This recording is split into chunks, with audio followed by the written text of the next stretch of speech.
శ్రీ గురుభ్యో నమః.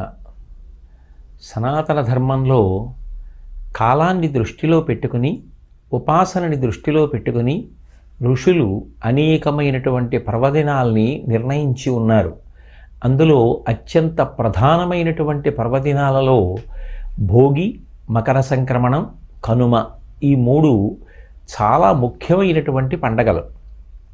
దీనిలో ఒక్కొక్క పండగ సర్వసాధారణంగా తిథిని ఆధారంగా నిర్ణయించడం జరుగుతుంది. ఉదాహరణకి శ్రీరామ నవమి ఉందనుకోండి, చైత్రమాసంలో వచ్చేటటువంటి శుక్లపక్ష నవమి శ్రీరామ నవమి. శ్రీకృష్ణాష్టమి ఉందనుకోండి, శ్రావణ మాసంలో వచ్చేటటువంటి బహుళపక్షంలోని అష్టమి శ్రీకృష్ణాష్టమి. మహాశివరాత్రి మాఘమాసంలో వచ్చేటటువంటి కృష్ణపక్షంలోని చతుర్దశి మహాశివరాత్రి. కానీ ఒక్క భోగి పండగ దగ్గరికి వచ్చేటప్పటికి మాత్రం తిథితో సంబంధం లేదు. దక్షిణాయనం యొక్క చిట్ట చివరి రోజు ఏది ఉంటుందో అదే భోగి పండగగా నిర్ణయం చేయడం జరిగింది. దాన్ని భోగి అని పిలవడానికి కారణం, ఆ తిథి వచ్చే సమయానికి, ఆ పండగ వచ్చే సమయానికి, దక్షిణాయనం పూర్తయ్యే సమయానికి రైతు ఆరుగాలం కష్టపడి పండించినటువంటి పంట అంతా ఇంటికి వస్తుంది. కోతలు పూర్తయిపోయి పంట ఇంటికి వస్తుంది కాబట్టి పరమ సంతోషంతో రైతు సుఖాన్ని అనుభవించడం ప్రారంభమవుతుంది. రైతులందరూ సంతోషంగా ఉండేటటువంటి కాలం కనుక, వాళ్ళు వచ్చినటువంటి పంటని ఆధారంగా సుఖాన్ని అనుభవించే కాలం కనుక దానికి భోగి, వాళ్ళు భోగం అనుభవించేటటువంటి కాలము, సంతోషాన్ని పొందే కాలమని భోగి పండగ అని నిర్ణయించడం జరిగింది. సమాజానికి అంతటికీ అన్నం పెట్టేటటువంటి రైతు సంతోషించేటటువంటి రోజు ఏది ఉంటుందో అది పండగగా నిర్ణయించడం వెనక ఋషులు ఎంత దార్శనికులై ప్రవర్తించారో, వారు వ్యవసాయానికి రైతుకి ఎంత పెద్దపీట వేశారో మనకి అర్థమవుతుంది. అలాగే దక్షిణాయనం అంతా కూడా ఉపాసన సంబంధమైన కాలం. ఆంతరమైనటువంటి ఉపాసన కానివ్వండి, బాహ్యంలో వ్యవసాయం కానివ్వండి, చాలా కష్టంతో కూడుకున్నటువంటి విషయాలు. అందుకే సంవత్సరాది నాడు చేదు పచ్చడి తినిపిస్తారు. అంటే కష్టపడడం అనేటటువంటిది చాలా చేదుగానే ఉంటుంది, అంత సంతోషంగా ఉండదు. ఏ కష్టము చెయ్యకుండా హాయిగా కూర్చుని జీవితాన్ని గడిపేసేయి అంటే సంతోషంగానే ఉంటుంది. కానీ కష్టపడడం అలవాటు చేసుకో. అందుకే సంవత్సర ప్రారంభంలో చేదు పచ్చడి తినిపిస్తారు. భోగం అనుభవించేటటువంటి కాలం వచ్చినప్పుడు, ఆరుగాలం కష్టపడి పంటలు పండించి దాన్ని అనుభవించే సమయం వచ్చినప్పుడు పాయసాన్నం తినిపిస్తారు. అంటే ఎవడు కష్టపడతాడో వాడికే మధుర పదార్థం తినేటటువంటి అధికారం ఉన్నది తప్ప, ఏ కష్టమూ పడకుండా నేను జీవితంలో సుఖాన్ని పొందాలని కోరుకోవద్దు. కష్టపడి బ్రతకడం నేర్చుకో అని కాలంలోనే అంతర్లీనమైన ప్రతిపాదన చేశారు. దక్షిణాయన పుణ్యకాలం అంతా కూడా ఉపాసనకి సంబంధించినటువంటి కాలం. అందుకే ప్రకృతి యొక్క స్థితికి తట్టుకుని నిలబడి ఉపాసన చేస్తారు. ఉదాహరణకి కార్తీక మాసం ఉందనుకోండి, చలి పెరుగుతుంది. అయినా తెల్లవారుజామున లేచి చల్లటి నీళ్లు స్నానం చేసి, దీపాలు పెట్టి, దేవాలయ దర్శనం చేసి, శివకేశవుల మధ్య భేదభావన లేకుండా ఈశ్వరోపాసన చేసి చక్కగా భగవంతుని యొక్క సమీపమునందు మనసుని నిలబెడతారు. ఇలా దక్షిణాయనం అంతా ఉపాసన చేసినటువంటి కార్యం చేత చిట్ట చివరికి ఎక్కడో లేడు భగవంతుడు, ఇక్కడే ఉన్నాడు. అంతర్ముఖ సమారాధ్య బహిర్ముఖ సుదుర్లభ. నిజానికి బయట వెతికితే దొరికేవాడు కాదు భగవంతుడు, ఈ లోపలే ఉన్నాడు. ఎక్కడెక్కడికో విడితే దొరికేవాడు కాడు.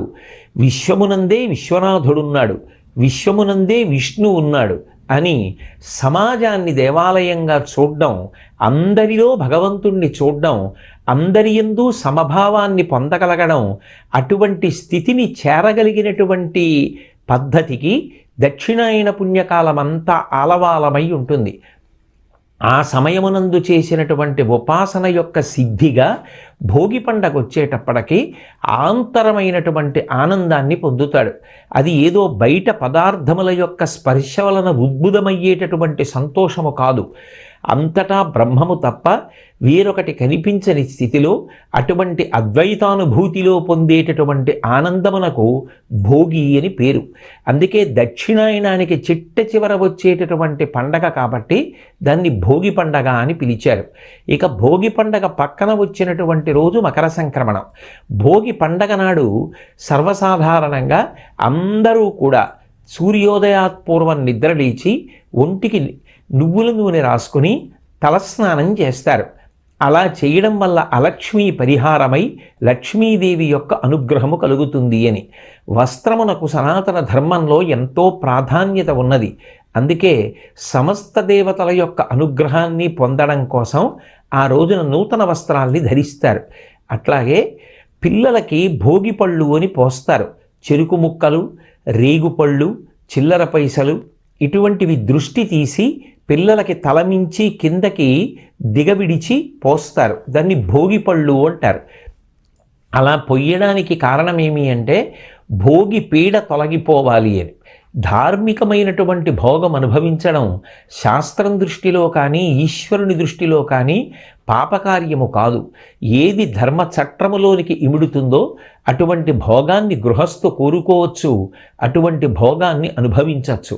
అది ధర్మచట్రము దాటిపోతే పక్కవారికి ఇబ్బంది, తనకి దోషం. అందుకే అటువంటి భోగానుభవమునకు ప్రతిబంధకంగా నిలబడేటటువంటి పాపం ఏదున్నదో ఆ పాపమును తొలగించుకోవడమే అలక్ష్మీ పరిహారం. అటువంటి అలక్ష్మిని పోగొట్టుకుని లక్ష్మీదేవి యొక్క అనుగ్రహాన్ని పొందడానికి పెద్దవాళ్ళైతే ఒంటికి నూనె రాసుకుని తలమించి స్నానం చేసి నూతన వస్త్రములు ధరించి పెద్దలకు నమస్కరించి ఇంట చెయ్యవలసిన గృహదేవతారాధన చేసి చక్కగా గోశాలలకు, భగవద్ ఆరాధనా మందిరములకు, దేవాలయములకు, మఠ ప్రాంగణములకు వెళ్ళి దర్శనం చేసి నమస్కరించి వస్తారు. అలాగే తరువాతది మకర సంక్రమణం. మకర సంక్రమణం నాడు సూర్యుడు మకర రాశిలో ప్రవేశిస్తాడు. అప్పటి వరకు దక్షిణాయన పుణ్యకాలంగా పిలువబడినటువంటి కాలం ఉత్తరాయణము అని పిలువబడుతుంది. సూర్యుడు మకర రాశిలో ప్రవేశించిన దాదిగా పరమ పవిత్రమైనటువంటి కాలము ప్రారంభమవుతుంది. అది దేవతానుగ్రహాన్ని సంపాదించుకోవడానికి పరమ యోగ్యమైన కాలము కనుక ఉత్తరాయణ పుణ్యకాలంలో దేవతా ప్రతిష్టలు, కుంభాభిషేకాలు, ఉపనయన వివాహ గృహప్రవేశాది కార్యక్రమాలు, దేవాలయ నిర్మాణాలు ఇటువంటి పవిత్ర కార్యక్రమాలన్నీ కూడా ప్రారంభమవుతాయి. ఒక్కొక్క కాలంలో చేసిన దానికి ఒక్కొక్క పటుత్వం ఉంటుంది. ఆకలి వేసినప్పుడు అన్నం తినడానికి, అర్ధరాత్రి నిద్రలేచి అన్నం తినడానికి తేడా ఉండదు. అలాగే ఋషులు కూడా ఏ కాలము పవిత్రమైనది, ఏ కాలమునందు ఏది చేస్తే ఎక్కువ ఫలితం వస్తుంది నిర్ణయించారు. మకర సంక్రమణం దేవతల యొక్క అనుగ్రహాన్ని సంపాదించుకోవడానికి పరమ యోగ్యమైనటువంటి కాలం. అందుకే వెంకటాచలంలో ఉన్నటువంటి స్వామి పుష్కరిణి, ఇతర నదీ ప్రాంతముల యందు పవిత్ర స్నానములు చేస్తారు. చేసి తనకు ఏది కలిగి ఉన్నదో దానిని సమాజము యొక్క అభ్యున్నతి కొరకు, సమాజంలో అందరూ ప్రశాంతంగా సంతోషంగా ఉండాలని దానాదులను చేసి అందరూ సంతోషంగా ఉండాలని కోరుకుంటారు. తానొక్కడు అనుభవించడం గొప్ప కాదు, తనకున్నదాన్ని పక్కవాడితో పంచుకుని అనుభవించడం గొప్ప.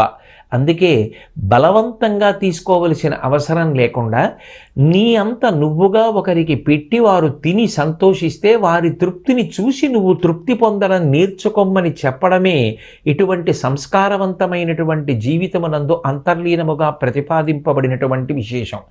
అందుకే ఆ రోజున పితృదేవతలను ఉద్దేశించి, దేవతలను ఉద్దేశించి అనేకమైనటువంటి దానాదులను నిర్వర్తిస్తారు. అలాగే శివాలయాలలో ప్రత్యేకించి అభిషేక కార్యక్రమం నిర్వర్తిస్తారు. శివలింగం చల్లబడితే సమస్త బ్రహ్మాండము చల్లబడుతుంది. మన దేశంలో ఆచారం ఏమి అంటే అందరూ సంతోషంగా ఉండాలి అంటే చల్లగా ఉండాలి అని ఆశీర్వచనం. నీ ఇల్లు చల్లగా ఉండాలి, నువ్వు చల్లగా ఉండాలి, నీ కడుపు చల్లగా ఉండాలి, మీ అమ్మగారి కడుపు చల్లగా ఉండాలి అని ఆశీర్వచనం చేస్తారు. సమస్త బ్రహ్మాండము చల్లబడాలి, అందరూ సంతోషంగా ఉండాలి, వసుధైక కుటుంబకం, యావత్ ప్రపంచంలో ఉన్న వారందరూ కూడా ఆనందంగా ఉండాలి అని కోరుకోవడానికి శివాభిషేకములు చేసి శివార్చనలు చేస్తారు. అలాగే విష్ణు ఆలయాలలో తులసీదళాలతో సువాసన భరితమైన పుష్పములతో అర్చనలు చేస్తారు. అలాగే పరదేవత యొక్క దేవాలయాలలో అర్చనలు జరుగుతాయి. దేవతా సంబంధమైనటువంటి ఆరాధనా కార్యక్రమములకు, దాన ధర్మాది విశేషములకు, పుష్కరిణి నది మొదలైనటువంటి పవిత్ర జలముల యందు స్నానం చెయ్యడానికి, దేవతల యొక్క అనుగ్రహాన్ని సంపాదించుకోవడానికి అత్యంత పవిత్రమైన కాలం కనుక మకర సంక్రమణం ఉత్తరాయణ పుణ్యకాలం యొక్క ప్రారంభ దివసంగా పరిగణింపబడి అత్యంత ప్రాధాన్యతని సంతరించుకుంది. ఆ రోజు నుంచి ఇక కొద్దిగా వాతావరణంలో మార్పు వచ్చి ఎండ కూడా ప్రారంభమవడానికి కావలసిన నేపథ్యము అలా ఆవిష్కృతమైన కారణం చేత అందరికీ ఆరోగ్యం కూడా బాగా నిలబడుతుంది. అట్లాగే తరువాతి రోజు పండగ కనుమ పండుగ. కనుమ పండుగ పశు పక్షి పూజలు చేస్తారు. మనకి ఋషులు నేర్పినటువంటి గొప్ప విషయం ఏమి అంటే శం ద్విపదే శం చతుష్పదే. కేవలం 2 కాళ్ళున్న ప్రాణులు సంతోషించాలని కోరుకోవడం కాదు, మనకి సంతోషంగా ఉండడానికి ఉపకారం చేసినటువంటి ఎన్ని కాళ్ళు కలిగిన ప్రాణులైనా మనం వాటి యొక్క అభ్యున్నతిని కూడా కోరుకోవాలి. ప్రధానంగా రైతు యొక్క వ్యవసాయంలో చాలా చాలా ప్రముఖ పాత్ర పోషించేటటువంటివి ఆవు, ఎద్దు. అందుకే ఆ రోజున ప్రత్యేకించి ఎద్దులన్నిటినీ అలంకారం చేస్తారు, ఎద్దులన్నిటినీ కూడా సంతోషపెడతారు. అలాగే వాటికి పాయసాన్నం వండి అవి దున్నినప్పుడు వచ్చినటువంటి పంట కనుక వాటికి కూడా పాయసాన్నం వండి పెడతారు. చాలా గొప్పగా వాటికి అలంకారం చేస్తారు. అలాగే పక్షి పూజలు చేస్తారు. ఆ పంట వచ్చినప్పుడు ధాన్యపు కంకులు గుత్తి కట్టి దేవాలయాలలో సమర్పణం చేసి ఆహారం కోసం ఆకాశంలో తిరిగేటటువంటి పక్షులు కూడా సంతోషంగా దేవాలయ ప్రాంగణంలోకి వచ్చి భగవంతుని ముందు కట్టబడినటువంటి కంకులలోని ధాన్యాన్ని తిని సంతోషించాలని, వాటిలో ఉన్న జీవుడు కూడా తృప్తి పొందాలని కంకులు కడతారు. పక్షి పూజ చేయడం వెనక ఒక సిద్ధాంతం ఉన్నది. పక్షికి కృతజ్ఞతాభావన ఉన్నది అంటారు. పక్షి చెట్టు మీద దాని జీవనం ప్రారంభమవుతుంది. ఇంచుమించుగా చెట్టు మీదే దాని జీవితం పరిసమాప్తమైపోతుంది. తల్లి తండ్రి ఒక చెట్టు మీద గూడు కడతాయి, అందులోనే గుడ్లు పెడతాయి, అందులోనే పొదుగుతాయి, అక్కడే పిల్ల పుడుతుంది. తల్లి పక్షి ఎక్కడెక్కడికో వెళ్ళి ఆహార సముపార్జనం చేసి పిల్ల పక్షికి అందిస్తుంది. చెట్టు మీదే పెరిగినటువంటి పిల్లపక్షి రెక్కలు రాగానే చెట్టు మించి ఎగిరి తన ఆహారాన్ని తాను సముపార్జించుకొని వేరొక చెట్టు మీద గూడు పెట్టి ఆ చెట్టు మీద కూర్చుంటుంది. చెట్లకి కాసినటువంటి కాయలు పళ్ళు తింటాయి. మా అందరి జీవితమునకు ఆధారమైనటువంటి ఈ చెట్లు విరివిగా పెరగాలి. అందుకే ఆ చెట్టుకు కాసినటువంటి పండు గుజ్జు తింటాను, ఆ పండు యొక్క తొక్క తింటాను, రసాన్ని తాగుతాను, అవి జీర్ణం చేసుకుంటాను. గింజలు మాత్రం జీర్ణం చేసుకోను.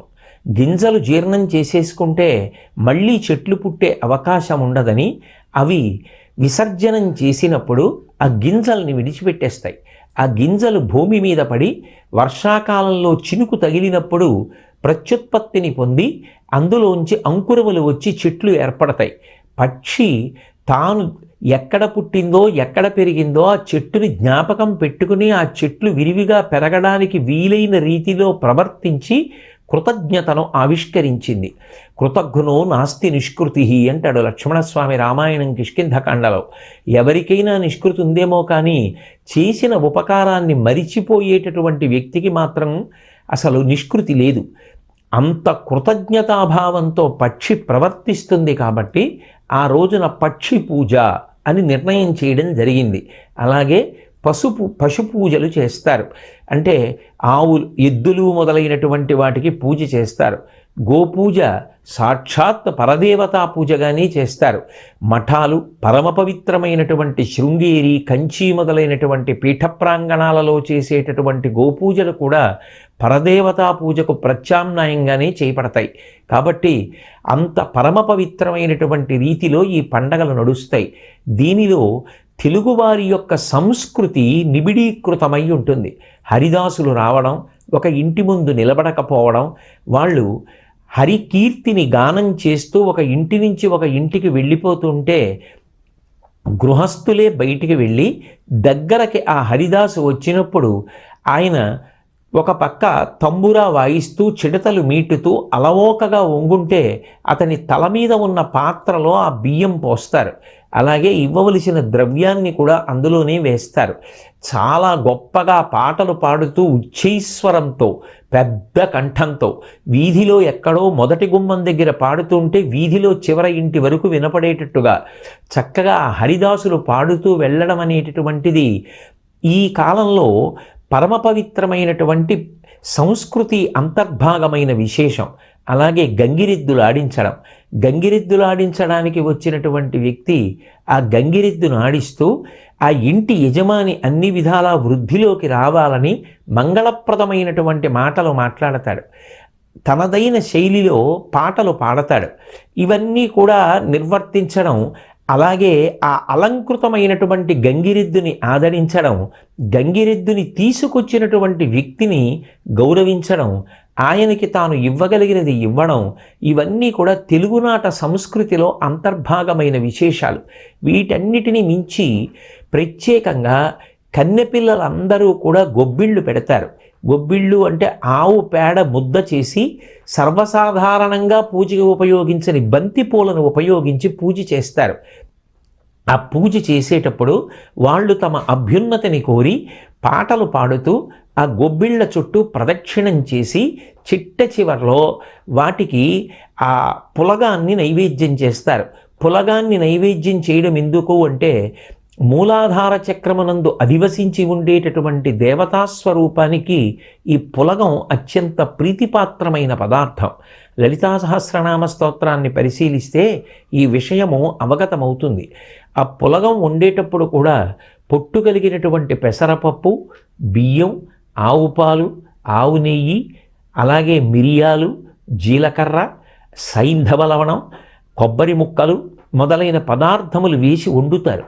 అది అత్యంత సువాసనాభరితమై శ్రేష్టమైనటువంటి పదార్థం. దాన్నే ఆవు పేడయందు శ్రీ మహాలక్ష్మి ఉంటుంది అని మనకి మహాభారతం చెప్తోంది కనుక ఆ గొబ్బిళ్ళకి నైవేద్యం పెట్టి ఆ పదార్థాన్ని తినిపిస్తారు. ఎందుకు తినిపిస్తారు అంటే పులగాన్ని తిన్న కారణం చేత మూలాధార చక్రమునందుండేటటువంటి దేవత ప్రసన్నురాలవుతుంది. ఆవిడ ప్రసన్నురాలైతే సరస్వతీ కటాక్షం, ఎముకలకు పుష్టి, శరీరమునకు తుష్టి కలుగుతాయి.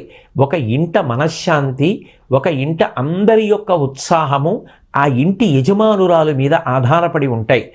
ఆమె ఆరోగ్యంగా, ఆమె సంతోషంగా ఉంటే ఆమె వండి పెట్టినవి తిని ఇల్లంతా కూడా సంతోషంగా ఉంటుంది. స్త్రీ ఎంత ప్రధానురాలో ఆమె ఆరోగ్యంగా ఉండడం అనేటటువంటిది సమాజానికి అంతటికీ కూడా ఎంత అవసరమైన విషయమో గుర్తించి వాళ్ళు బాగా చదువుకుని సంస్కారవంతులై ఉన్నతమైన స్థితిని వాళ్ళు కూడా పొందాలి అన్న ఉద్దేశ్యంతో తేలికైనటువంటి పూజా విధానాన్ని కన్నెపిల్లలందరికీ నిర్ణయించి వాళ్ళు ఆటపాటలతో ఉల్లాసంగా సంతోషంగా పూజ చేసుకునేటట్టుగా వ్యవస్థ చేసి ఈ గొబ్బిళ్లను ఏర్పాటు చేశారు. బహుశः పూర్ణాహుతి చేసినట్టుగా ఈ ఆరాధన చేసిన గొబ్బిళ్ళన్నీ కూడా పక్కన పెట్టి భోగి పండగ నాడు వేసేటటువంటి భోగి మంటలలో వేసేస్తారు. అలాగే ఆ భోగి పీడ తొలగిపోవడం కోసమని సర్వత్రా మంటలు వేస్తారు. మంట దహించి వేస్తుంది, భోగి పీడని భోగి మంట దహించి వేస్తుంది అని. కాబట్టి ఇంత పరమ పవిత్రమైనటువంటి విషయముల యొక్క సమాహార స్వరూపంగా తెలుగునాట సంస్కృతి యొక్క ఔన్నత్యము, అందులో త్యాగము ఎంత అంతర్లీనమై ఉంటుంది, అందరూ ఆరోగ్యంగా ఉండి సమాజము ఎంత శాంతియుతంగా ఉండాలని, పరిపుష్టంగా ఉండాలని కోరుకున్నారు దేవతానుగ్రహాన్ని పొందడానికి. అలాగే పితృదేవతల యొక్క అనుగ్రహాన్ని పొందడానికి, మనిషి త్యాగబుద్ధితో ప్రవర్తించి జీవితాన్ని సార్థక్యం చేసుకోవడానికి కావలసినటువంటి వ్యవస్థనంతటినీ కూడా ఈ పండుగల యందు నిక్షేపించారు.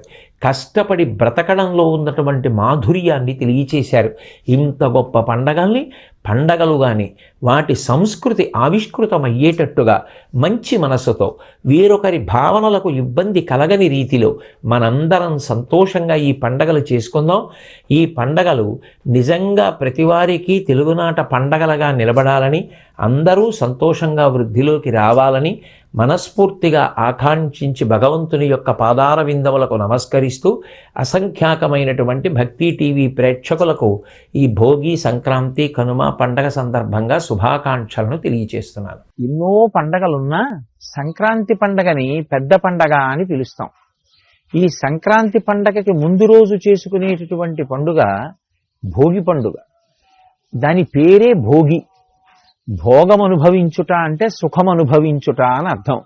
ఈ భోగి పండగ బాహ్యంలో చూస్తే శరీర పోషణార్థం కావలసినటువంటి పంటని, సుఖం అనుభవించడానికి కావలసినటువంటి ధనాన్ని చేకూర్చేటటువంటి రోజులు కనుక దానికి భోగి పండగ అని పేరు. ఎందుచేత అంటే ఈ భోగి పండగ వచ్చేటటువంటి సమయానికి వ్యవసాయదారులు పంటలు కోతలు కోస్తారు. ఆ పంట అంతా ఇంటికి వస్తుంది. ఆ ఇంటికి వచ్చినటువంటి పంట జాగ్రత్తగా ధాన్యాగారంలో నిల్వ చేసి మళ్లీ పంట వచ్చే పర్యంతము కూడా వాళ్ళ కుటుంబ సభ్యులందరూ సంతోషంగా ఆ ఆహారాన్ని తింటూ జీవితాన్ని గడుపుతారు. అలాగే కొంత పంటని విక్రయించినటువంటి కారణం చేత లభించినటువంటి ధనంతో సుఖాల్ని అనుభవిస్తారు. అందుకే భోగి పండగ అని పిలవడానికి కారణం ఏమిటి అంటే, మనిషి బాహ్యమునందు సుఖపడడానికి కావలసినటువంటి ధాన్యమంతా కూడా వచ్చేటటువంటి కాలం. 2, దక్షిణాయనంలో ఒక ఇబ్బంది ఉంటుంది. శరదృతువు తర్వాత వచ్చేటటువంటి హేమంత ఋతువు అనారోగ్యకారకమైనటువంటి ఋతువులు. అసలు శరదృతువునైతే యముని యొక్క దంస్ట్ర బయటికొచ్చినటువంటి కాలంగా శాస్త్రం పరిగణిస్తుంది. హేమంత ఋతువులో విశేషమైనటువంటి పొగమంచు ఉన్న కారణం చేత ఆరోగ్యానికి అంత సౌకర్యంగా ఉండదు. అంత మంచు మనిషి యొక్క శ్వాసకోశం మీద పనిచేసి అనారోగ్యానికి గురి చేస్తుంది. కానీ హేమంత ఋతువు దాటిపోయి ఇక వసంత ఋతువు రావడం ప్రారంభమయ్యేటటువంటి కాలం ఆసన్నమవుతోంది అనేటప్పటికే మనిషి ఆరోగ్యాన్ని సంతరించుకోవడానికి కావలసినటువంటి కాలం కూడా ఏర్పాటవుతుంది. అందుకే ఆ ఉత్తరాయణ పుణ్యకాలానికి ప్రారంభ సూచనగా ఉండేటటువంటి భోగి పండగ బాహ్యంలో ఆరోగ్యాన్ని కూడా ఇచ్చేటటువంటి ఆ కాలము ప్రారంభమవడానికి సంకేతం. ఇది బాహ్యమునందు భోగి. ఆంతరముగా విచారణ చేస్తే అసలు ఆ భోగి పండగకి ఉన్నటువంటి విశేషం చాలా చాలా గొప్పది. దక్షిణాయన పుణ్యకాలం యొక్క చిట్ట చివరి రోజు ఏది ఉంటుందో, మకర సంక్రాంతికి ముందు ఉండేటటువంటి రోజు ఏది ఉంటుందో అదే భోగి పండగ. అంటే ఈ తిథి నాడు భోగి పండగ రావాలి అనేటటువంటి నిర్ణయం ఉండదు. దక్షిణాయనం యొక్క చిట్ట చివరి రోజే భోగి పండగ వస్తుంది. మనకి శాస్త్ర ప్రకారంగా దక్షిణాయనం అంతా కూడా ఉపాసనా కాలం. అందుకే సూర్యుడు కర్కాటక రాశిలో ప్రవేశించినది మొదలు మళ్లీ మకర రాశిలోకి ప్రవేశించే పర్యంతం మధ్యలో ఉండేటటువంటి కాలం అంతా కూడా చాలా గొప్ప గొప్ప నైమిత్తిక తిథులతో కూడుకున్నదై ఉంటుంది. విఘ్నేశ్వర చతుర్థి, అలాగే శరత్కాలంలో వచ్చేటటువంటి అమ్మవారి ఉపాసన, శ్రావణ మాసంలో వచ్చేటటువంటి మంగళగౌరీ వ్రతాలు, శ్రావణ మాసంలో చేసేటటువంటి వరలక్ష్మీ వ్రతం, అలాగే కార్తీక మాసంలో చేసేటటువంటి విశేషమైనటువంటి వ్రతాలు, సాలగ్రామ దానాలు, దీపదానాలు, ఇవన్నీ దేని కొరకు ఉద్దేశింపబడ్డాయి అంటే మనిషి పుణ్యకర్మాచరణం చేసి ఆయా నైమిత్తిక తిథులలో కాలమునందు ఏ కార్యక్రమాన్ని నిర్వర్తించాలో ఆ కార్యక్రమాన్ని నిర్వర్తించినటువంటి కారణం చేత విశేషమైనటువంటి పుణ్యాన్ని సంతరించుకుంటాడు. ఆ పుణ్యం దేని కొరకు ఉపయోగపడాలి అంటే మళ్ళీ ఏదో ఉత్తర జన్మలలో ఆ పుణ్యాన్ని అడ్డుపెట్టి సుఖాన్ని పొందాలి అనేటటువంటి కోరిక కన్నా కూడా ఆ పుణ్యం చిత్తశుద్ధిని ఏర్పాటు చెయ్యడానికి పనికి రావాలి అని కోరుకున్నవాడెవరుంటాడో అటువంటి వాడికి ఈశ్వరుని యొక్క కృపాకటాక్ష వీక్షణం చేత ఆ నైమిత్తిక తిథుల యందు చేసినటువంటి కర్మాచరణము వలన కలిగినటువంటి ఫలం చిత్తశుద్ధిని కల్పించడానికి సాధనంగా మారుతుంది. ఎప్పుడైతే చిత్తశుద్ధి కలిగిందో పాత్రత కలుగుతుంది. పాత్రత కలిగితే ఈశ్వరుడు జ్ఞానాన్ని కటాక్షిస్తాడు. ఆ జ్ఞానమే ఇక మళ్లీ పుట్టవలసిన అవసరం లేని పునరావృత్తి రహిత శాశ్వత శివ సాయుధ్య స్థితిగా చెప్పబడేటటువంటి కైవల్యము లేదా మోక్షమునకు కారణమవుతుంది. విహిత కర్మాచరణం చెయ్యడానికి కావలసినటువంటి నైమిత్తిక తిథులన్నీ కూడా విశేషమైనటువంటి సమాహార స్వరూపంతో ఉండేది దక్షిణాయన పుణ్యకాలంలో. అందుకే దక్షిణాయనంలో చేసినటువంటి ఉపాసన యొక్క సిద్ధి ఎప్పుడు జరుగుతుంది అంటే ఉత్తరాయణంలో జరుగుతుంది. అందుకే ఉత్తరాయణ పుణ్యకాలం ప్రారంభమైంది అంటే స్వర్గద్వారాలు తెరిచారు అంటారు. అంటే దక్షిణాయన పుణ్యకాలంలో చేసినటువంటి ఉపాసన యొక్క ఫలితంగా మనుష్యుడు ఉత్తమమైనటువంటి లోకాలని చేరుకోవడానికి కావలసినటువంటి అర్హతని పొందుతాడు. అందుచేత మనిషి ఆంతరముగా భోగం అనుభవించడానికి కావలసినటువంటి స్థితిని పొందాడు. విడుదలయే మోక్షమం. అటువంటి మోక్షాన్ని పొందడమే జీవితంలో నిజమైనటువంటి భోగి. అటు ఆధ్యాత్మికంగా భగవంతుని యొక్క అనుగ్రహాన్ని సంపాదించుకోవడానికి కావలసినటువంటి కాలము అయి ఉండడం ఒకెత్తు, లౌకికమైనటువంటి కోర్కెలకి మేం దూరంగా ఉండి ఆంతరమనందు భగవంతుడికి దగ్గరగా ఈశ్వరకామం పెంచుకుంటామని చెప్పడానికి సూచనగా భోగిమంట అని వేస్తారు. ప్రతి వీధిలో భోగిమంట వేసి అందులో కట్టెలు, ఆవు పేడతో చేసినటువంటి పిడకలు వేస్తూ ఉంటారు. అంటే దాని అర్థం మేము లౌకిక కామాన్ని కాల్చేసుకుని ఈశ్వర కామాన్ని పెంపొందించుకునే ప్రయత్నం చేస్తామని. బాహ్యంలో పరమేశ్వరుడిచ్చినటువంటి సంపత్తిని పరమేశ్వర ప్రసాదంగా అనుభవిస్తాం. ఆ భోగి ఎప్పుడు వస్తుంది? లౌకికమైనటువంటి కామమంతా కాలిపోయి ఈశ్వర కామం ఒక్కటే మిగిలిపోతే, ఆ ఈశ్వర కామమే నిరతిశయ భక్తిగా మారితే, ఆ భక్తి వలన చేసిన కర్మాచరణము చేత చిత్తశుద్ధి చేత పాత్రత కలిగితే, పాత్రత వలన జ్ఞానము కలిగితే, జ్ఞానము వలన భోగి. భోగి అంటే ఈశ్వరునితో భోగించుట అనగా మోక్ష సిద్ధి కలుగుతుంది. ఇది కలుగుతుంది అని దక్షిణాయనంలో చేసిన ఉపాసనకి సిద్ధిని ప్రకటనమయ్యేటటువంటి రోజుగా చెప్పబడినటువంటి విశేషమైన తిథి కనుక దానికి ఇక ప్రత్యేకంగా ఒక తిథి నిర్ణయం చెయ్యరు. దక్షిణాయనానికి చిట్ట చివరి రోజు ఏది ఉంటుందో అదే మనకి భోగి పండగగా నిర్ణయింపబడి ఉంటుంది. ఈ భోగి పండగ నాటికి అమ్మవారి అనుగ్రహం రేగుపండులోకి ప్రవేశిస్తుంది. అందుకే చిన్నపిల్లలకి జాతకరీత్యా ఏవైనా ఇబ్బందులుంటే తొలగించడానికి వాళ్ళేదో కూర్చుని పెద్ద పెద్ద యజ్ఞయాగాది క్రతువులను నిర్వహించలేరు కనుక చిల్లర పైసలు, బంతి పూలు, రేగుపళ్ళు, చెరుకు ముక్కలు, కొబ్బరి ముక్కలు ఇటువంటివి కలిపి పెద్దవాళ్ళు పిల్లల్ని కూర్చోపెట్టి వాళ్ళ మించి ఈ పదార్థాన్ని కిందకి విడిచిపెడతారు. ఈ పదార్థాలు వాళ్ళ తలమించి కిందకి పడిపోతే భోగి పీడ తొలగిపోయి వాళ్ళు సంతోషంగా జీవితం గడపడానికి ఏ అనారోగ్యము ప్రతిబంధకంగా వచ్చేటటువంటి అవకాశం ఉంటుందో అటువంటి అవకాశము తొలగిపోయి వాళ్ళు ఉత్తరోత్తర జీవితంలో సంతోషంగా ఉండడానికి కావలసినటువంటి వ్యవస్థ ఏర్పడుతుంది. అందుకే భోగిపీడ తొలగించుకునేటటువంటి అద్భుతమైనటువంటి రోజు భోగి పండగ.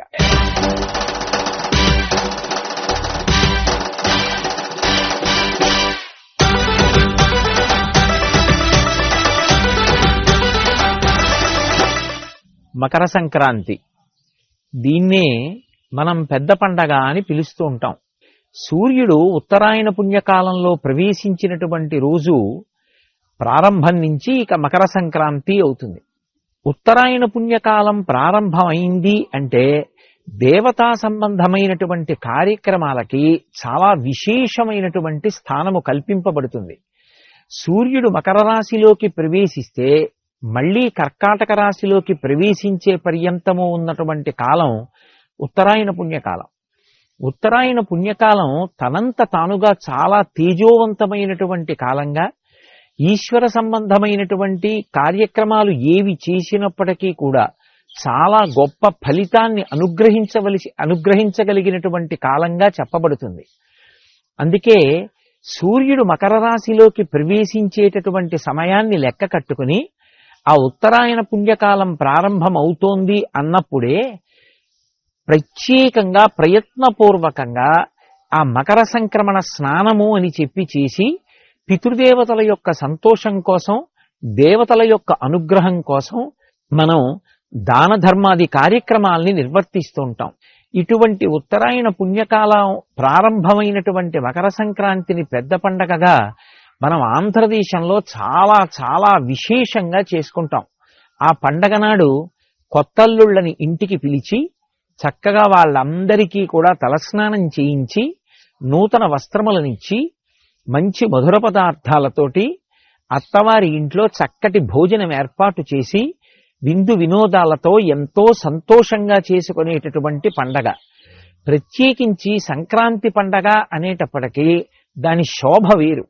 ప్రతి ఇంటి ముందు కూడా పెద్ద పెద్ద రంగవల్లులు తీర్చి గొబ్బిళ్ళు పెట్టి ఆవు పేడతో చిన్న చిన్న ముద్దలు చేసి ఆ గొబ్బిళ్ళకి బంతి పువ్వు అలంకారం చేసి కన్నెపిల్లలందరూ కూడా ఆ గొబ్బిళ్ళ చుట్టూ తిరుగుతూ పాటలు పాడుతూ ఆ ఆవు పేడలోకి ఆవాహన చేయబడినటువంటి అమ్మవారి యొక్క అనుగ్రహ విశేషం చేత వారికి ఉత్తముడైనటువంటి భర్త లభించాలని, వాళ్ళ జీవితం సుఖ సంతోషాలతో గడవాలని అమ్మవారిని ప్రార్థన చేస్తూ కొత్త బట్టలు కట్టుకుని ప్రాతకాలంలోనే ఆ గొబ్బిళ్ల పూజ చేసి వాళ్ళందరూ గొబ్బిళ్ల మీద పాట పాడుతూ చుట్టూ తిరుగుతూ కేరింతలు కొడుతూ నైవేద్యాలు పెడుతూ ఆ ప్రసాదాలు పంచుకుంటూ తింటూ ఒక కొత్త శోభని ఆవిష్కరించేటటువంటి కాలం. అలాగే గంగిరెద్దులు. మనకి ఎద్దు ఎంతో పూజనీయమైనటువంటి జంతువు. అది స్వయంగా పరమశివునికి వాహనం. దానిని ఆ విషయంతో అనుసంధానం చేసినప్పుడు భగవంతుడి వాహనంగా అనుగ్రహించగలగడం ఒక ఎత్తైతే, వేదం ఎద్దు గురించి ఒక మాట చెప్తుంది. ఎద్దు యొక్క డెక్కలలోంచి అమృత బిందువులు పడతాయిట. వ్యవసాయం ప్రారంభం చేసే ముందు ఎద్దుని తీసుకొచ్చి దాని మెడ మీద నాగలి ఉంచి ఆ భూమిని దున్నినప్పుడు దాని యొక్క డెక్కలలోంచి పడినటువంటి అమృత బిందువుల చేత పవిత్రమైనటువంటి భూమిలోంచి వచ్చినటువంటి పంట ఏది ఉంటుందో ఆ పంట తేజోకారకం అవుతుంది. అది కంటి సంబంధమైనటువంటి వ్యాధులు రాకుండా కాపాడడమే కాకుండా తిన్న అన్నం ఆరో వంతు మనసుగా మారిపోవాలి. కాబట్టి ఆ మనసు భగవంతుని యందు కృతజ్ఞతాభావం కలిగినదై, శాస్త్రమునందు విశ్వాసము కలిగినదై, 10 మంది కొరకు నేను ప్రవర్తించాలి అనేటటువంటి త్యాగబుద్ధితో కూడుకున్నవాడై, త్యాగే నైకే అమృతత్వమానసహు అనేటట్టుగా బ్రతకడానికి కావలసినటువంటి విశేషాన్ని అనుగ్రహించగలదు. దీనికంతటికీ ప్రధానమైనటువంటి నేపథ్యం ఎక్కడుంటుంది అంటే ఆ ఎద్దు యొక్క డెక్కలలోంచి జారేటటువంటి అమృత బిందువులు భూమిలో తడవడం కారణం. అందుకే ఏరువాక పౌర్ణమి అని ఎద్దుని నాగలి కట్టి దున్నించేటటువంటి కాలం పర్వమైతే, మనకి అలా అనుగ్రహించినటువంటి ఆ ఎద్దుని మళ్ళీ ప్రత్యేకంగా అలంకారం చేసి గంగిరెద్దులుగా ఇంటి ముందుకు తీసుకొస్తారు. మంగళప్రదమైనటువంటి వాక్కులను ఆ గంగిరెద్దు తీసుకొచ్చినటువంటి వ్యక్తి పలుకుతాడు. యజమాని వృద్ధిలోకి రావాలని, యజమాని కుటుంబం వృద్ధిలోకి రావాలని, ఎన్నో శుభ పరంపరలు కలగాలని అదే పనిగా మంగళవాక్కులు పలుకుతూ ఉంటాడు. ఆ మంగళవాక్కులు పలుకుతున్నటువంటి ఆ గంగిరెద్దుల వ్యక్తి దగ్గరికి వెళ్ళి మనకి తోచినది ఏదో ఒకటి ఇస్తే అతను ఆ పలికినటువంటి మంగళవాక్కులకు తీసుకొచ్చినటువంటి ఆ గంగిరెద్దు తల ఊపుతూ ఉంటుంది. అది తల ఊపడము అంటే ధర్మదేవత అంగీకరించినట్టు. దాని చేత ఆ ఇల్లు వృద్ధిలోకి వస్తుంది. ఆంధ్రదేశంలో ఈ గంగిరెద్దులు రావడం, గంగిరెద్దుని ఆడించడం, అది చూసి పిల్లలు మురిసిపోవడం, ఇదంతా కూడా పెద్ద పండగ అయినటువంటి మకర సంక్రమణంలో జరిగేటటువంటి ఒక గొప్ప విశేషం.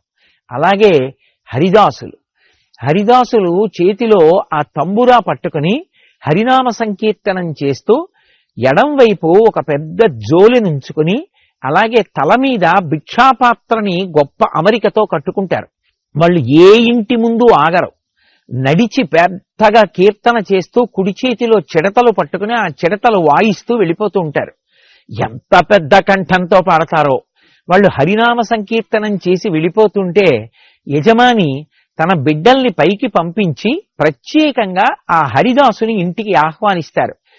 ఆయన వీధి గుమ్మంలోకి రాగానే ఆ బియ్యం చేత్తో పట్టుకుని వేస్తే ఎంత అమరికగా వంగుతాడో, చంటి పిల్లలకి కూడా అందేటంత అమరికగా కిందకి వంగుతాడు. వంగినప్పుడు అందులో ఆ బియ్యం వేస్తే మళ్లీ లేచి ఆ హరినామ సంకీర్తనం చేసుకుంటూ వెళ్ళిపోతుంటాడు.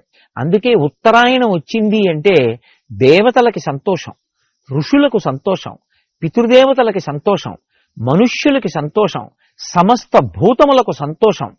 వీటితో పాటుగా ప్రతి ఇంటా కూడా చక్కటి పండగ వాతావరణం నెలకొని ఉండేటటువంటి పరమ పవిత్రమైనటువంటి కాలం. ఉత్తరాయణ పుణ్యకాలం ప్రారంభమైంది అంటే సమస్త భూతములకు కూడా ఆరోగ్యము సిద్ధించడం ప్రారంభమవుతుంది. ఎందుచేత అంటే సూర్యుడు భూమికి దగ్గరగా దిగుతాడిక. సూర్యుడు భూమికి దగ్గరైనటువంటి కారణం చేత సూర్యకాంతి చాలా విశేషంగా భూమి మీద ప్రసరిస్తుంది. అంతటి సూర్యకాంతి ఎప్పుడైతే విస్తరించిందో సమస్త భూతములు కూడా ఆరోగ్యాన్ని పొందుతాయి. లోకంలో అన్ని ప్రాణులకు ఆరోగ్యాన్ని ఇవ్వగలిగినటువంటి మహానుభావుడు భాస్కరుడు, ఆ సూర్య భగవానుడు ఒక్కడే. అందుకే మనకి ఆరోగ్యం భాస్కరాది చేత్ అనేటటువంటి నానుడి ఏర్పడింది.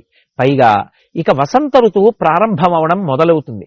వసంత ఋతువు కాని ప్రారంభమవుతోంది అంటే అంతకు ముందే చెట్లన్నీ ఆకులు రాల్చేసి తర్వాత చిగర్చడం మొదలు పెడతాయి. ప్రకృతి అంతా కూడా అందాలు సంతరించుకోవడానికి కావలసినటువంటి నేపథ్యం ఆవిష్కృతం అవడానికి ప్రారంభమయ్యేటటువంటి కాలమునకు నాంది ఉత్తరాయణ పుణ్యకాలంలోనే జరుగుతుంది. ఇన్ని రకాలుగా మనిషికి సమస్త భూతములకు కూడా కావలసినటువంటి విశేషమైనటువంటి ఆరోగ్యాన్ని ఇవ్వగలిగినటువంటి సూర్య తేజస్సు యొక్క ప్రసరణకు యోగ్యమైనటువంటి కాలము ఉత్తరాయణ పుణ్యకాలంలోనే జరుగుతుంది. ఆ ఉత్తరాయణ పుణ్యకాలం ప్రవేశించినటువంటి రోజు మకర సంక్రమణం, సూర్యుడు మకర రాశిలోకి ప్రవేశించినటువంటి పుణ్యకాలం. అటువంటి ఉత్తరాయణ పుణ్యకాల ప్రారంభ దినమై మకర సంక్రాంతి అయి అందరికీ కూడా అన్ని రకాలుగాను అనుగ్రహ ప్రసరణం చేసేటటువంటి ఈశ్వరుని యొక్క అనుగ్రహం విస్తృతంగా ప్రసరించేటటువంటి రోజు.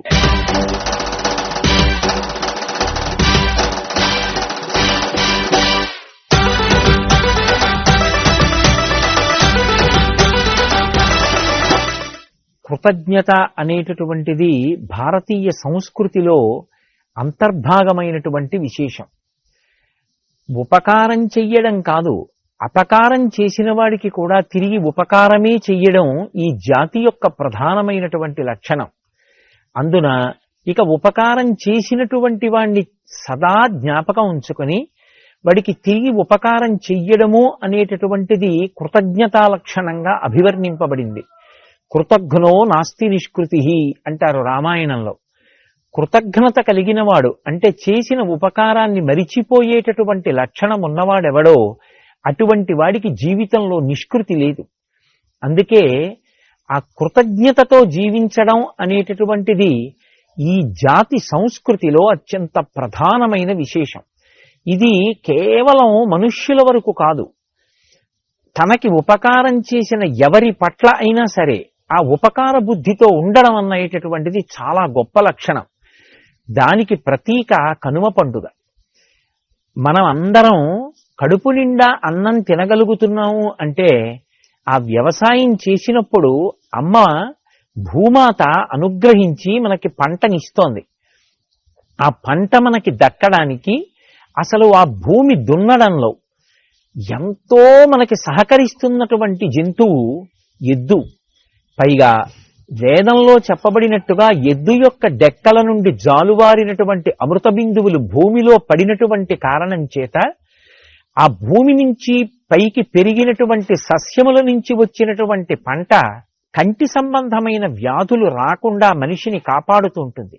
ఇంతగా మనని రక్షించి తన మెడ మీద కాడి పెట్టుకుని బండిలో అనేకమైనటువంటి ఫలసాయాల్ని ఇంటికి తీసుకురావడమే కాకుండా నాగలి మోసి భూమి దున్నడానికి మనని అనుగ్రహిస్తోంది ఆ ఎద్దు.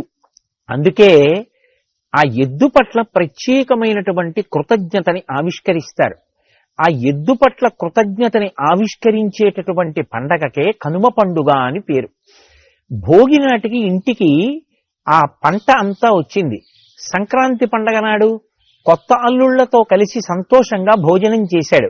మరి దీనికంతటికీ పాటుగా తనతో పాటుగా కలిసి శ్రమించినటువంటి ప్రాణి ఒకటి ఉంది, ఎద్దు. అది ఇంటి పెరట్లోనే ఉంది. మరి ఆ ఎద్దుని కూడా సత్కరించకపోతే మనిషి జీవితానికి పూర్ణత్వం ఎక్కడుంది? ఇది భారతీయ సంస్కృతికి ఉన్న గొప్పతనం. అందుకే కనుమ పండుగ నాడు ఎద్దుల్ని ప్రత్యేకంగా అలంకారం చేస్తారు. వాటికి మెడలో పూలదండలు వేసి దానికి రకరకాలైనటువంటి ఆభరణాలు తొడిగి చక్కగా మంచి పాయసం వండి పొంగలి వండి తీసుకొచ్చి ప్రత్యక్ష నివేదనగా ఆ ఎద్దు చేత తినిపిస్తారు. అలాగే మనకి పాడికి కారణమైనటువంటిది ఆవు. ఆ ఆవు ఇంట్లో ఉంది కాబట్టి దాని పాలు తాగగలుగుతున్నాం, యజ్ఞయాగాది క్రతువులు చెయ్యగలుగుతున్నాం. ఆ పాలు మన పిల్లలకి పట్టి వాళ్ళకి మేధో వికసనం జరగడానికి కారణముగా వాడుకోగలుగుతున్నాం. అటువంటి ఆవుని ఎద్దుని మన కృతజ్ఞతని ఆవిష్కరించడం కోసమని చెప్పి అలంకరించి ప్రత్యేకంగా పొంగలి వండి తీసుకొచ్చి ప్రత్యక్ష నివేదనగా తినిపించేటటువంటి రోజు. అరుణాచలం లాంటి క్షేత్రాలలో అనేకానేక దేవాలయాలలో, ప్రత్యేకించి శివాలయాల్లో ఎక్కడెక్కడ నందీశ్వరుడు ఉంటాడో అక్కడక్కడ అంత గొప్ప అలంకారం చేస్తారు. నందీశ్వరుడికి ఆ రోజున ప్రత్యేకంగా అభిషేకాలు చేస్తారు. నిజంగా కనుమ పండుగ నాడు అరుణాచలం దేవాలయంలోకి వెడితే అక్కడ ఉన్న పెద్ద నందికి చేసేటటువంటి అలంకారం చూస్తే మనం అందరం ఆశ్చర్యపోతాం. ఆలయంలో ఉండేటటువంటి నందీశ్వరుడి దగ్గర నుంచి బయట పశువులన్నిటినీ కూడా అంత గొప్పగా అలంకారం చేసి ప్రత్యక్ష నివేదనగా వాటికి పొంగలి పెట్టి కృతజ్ఞతావిష్కారం చేసేటటువంటి పండగ కనుమ పండుగ. ఆ కృతజ్ఞత బుద్ధి మనుష్యుల యందు పెరిగిన నాడు నాగరికత సంస్కృతి పరిఢవిల్లుతాయి. అందుకే కనుమ పండుగని మనందరం కూడా అటువంటి భావనతోటే చక్కగా నిర్వర్తించుకొని భారతీయ సంస్కృతి ఉద్దీపనానికి కారణభూతులం అవుదాం. అలా బుద్ధి ప్రచోదనం చేసి అనుగ్రహించవలసినదిగా శ్రీవేంకటేశ్వరుడి పాదములు పట్టి ప్రార్థన చేస్తూ ఓం నమో వెంకటేశ.